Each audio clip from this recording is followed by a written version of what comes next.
Não somos a Venezuela? Até quando? Vamos conversar um pouco sobre isso? Inscreva-se no canal Rui Diamantino no YouTube, aperte o sininho com todas para receber as publicações e dê o seu like. Dê força a este trabalho se você acredita nele e acha que ele deve chegar a mais pessoas. Envie este vídeo para outras pessoas. Aqui não se faz jornalismo, mas sim engrossamos as fileiras da esquerda que busca esclarecer, com senso crítico, o momento social e político que vivemos. Vamos ao comentário de hoje. Bolsonaro e companhia atacavam constantemente o governo de Maduro, da nossa vizinha Venezuela, no início do desgoverno. O sarcasmo dedicado à situação de pobreza extrema da Venezuela escorria por todos os lados da trupe do Jair, com ameaças de invasão ao nosso vizinho, apoiando as bravatas do maníaco Trump e outros atropelos à razão diplomática sob o comando do nefasto Ernesto Araújo, chanceler dilatão cultivado na filosofia de esgoto do Olavo de Carvalho. Pretendia-se, então, o florescimento no Itamaraty de uma diplomacia de extrema-direita que paulatinamente jogou o Brasil no chiqueiro de países párias no plano internacional. A Venezuela era o alvo porque faltava comida para o povo e também faltava democracia para um governo que não respeitava as instituições, diziam os bolsonaristas. Jair e seus filhotes de uma indigitada mãe escarravam as idiotices de sempre, afirmando que jamais seríamos como a Venezuela, jamais teríamos os rasgos de autoritarismo como lá se vive, jamais se veria um governo desacreditado e cindido como o de lá, com um governante paralelo ao de Maduro e inconstitucional, pretensão que, afinal, não veio a se legitimar. Aliás, contrariando a direita internacional, incluída a direita ou extrema-direita de Jair. Passou-se algum tempo e o desgoverno no Brasil foi se chafurdando nas contradições de um nazifascismo tropical cambolho, uma patifada que se converteu em religião, diga-se, um perigo do qual ainda não nos livramos. A pandemia nos igualou aos piores países na condução do problema. A economia caiu em disparada para os mais pobres e consolidou a concentração de renda.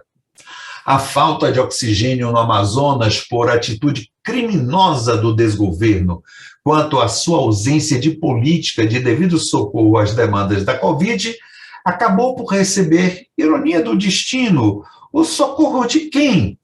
Da Venezuela. Aquela, entre aspas, asquerosa e desumana ditadura, conforme a quadrilha bolsonarista. A Venezuela tornada inimiga do Brasil por efeito de uma retórica hipócrita da falta de diplomacia da quadrilha. E quanto às críticas do modelo do Nicolás Maduro, ora, quanto a isso, vimos os golpismos saindo das cortinas dos militares às seclas do Jair.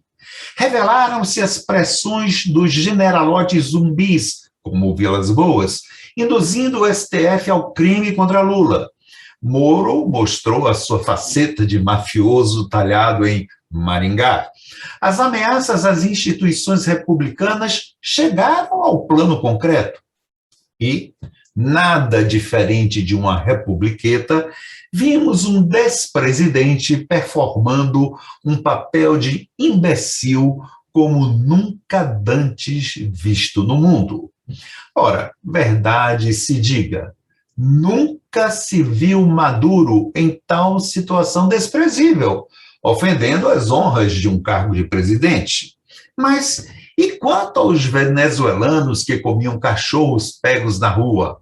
Jamais, jamais, segundo a caterva bolsonariana, veríamos isso no poderoso Brasil de Jair. Somente na Venezuela, claro.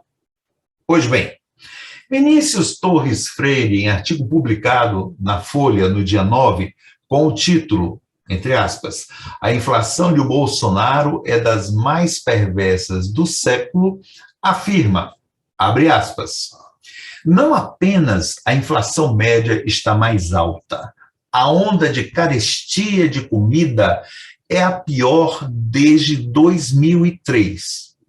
O choque da conta de eletricidade é o segundo pior do século, assim como a alta do botijão de gás e a dos combustíveis para veículos.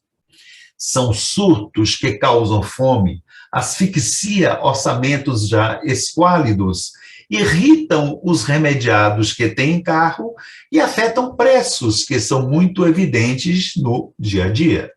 Fecha aspas. Isso não seria, permita-me, uma venezuelização? Sim, muitos brasileiros e brasileiras não comem cachorros. Será? Talvez por misericórdia para com os animais. Vontade talvez não lhes falte para voltar a comer proteína de alguma carne, mas a dignidade que lhes resta os impediria ou impede. Como se sucede conosco, com toda a certeza, isso também se dá com os nossos irmãos e irmãs da Venezuela. Ocorre que, ao assumir um país que era a 8ª ou 9ª economia do mundo, e depois, menos de 2 anos depois, tê-la jogado 2 casas abaixo com a sua política de desgraças, o desgoverno do Jair cumpriu a sua promessa ao contrário. Tornou-nos mais semelhantes à Venezuela do que pode entender a nossa vã filosofia. Salve-se, Brasil!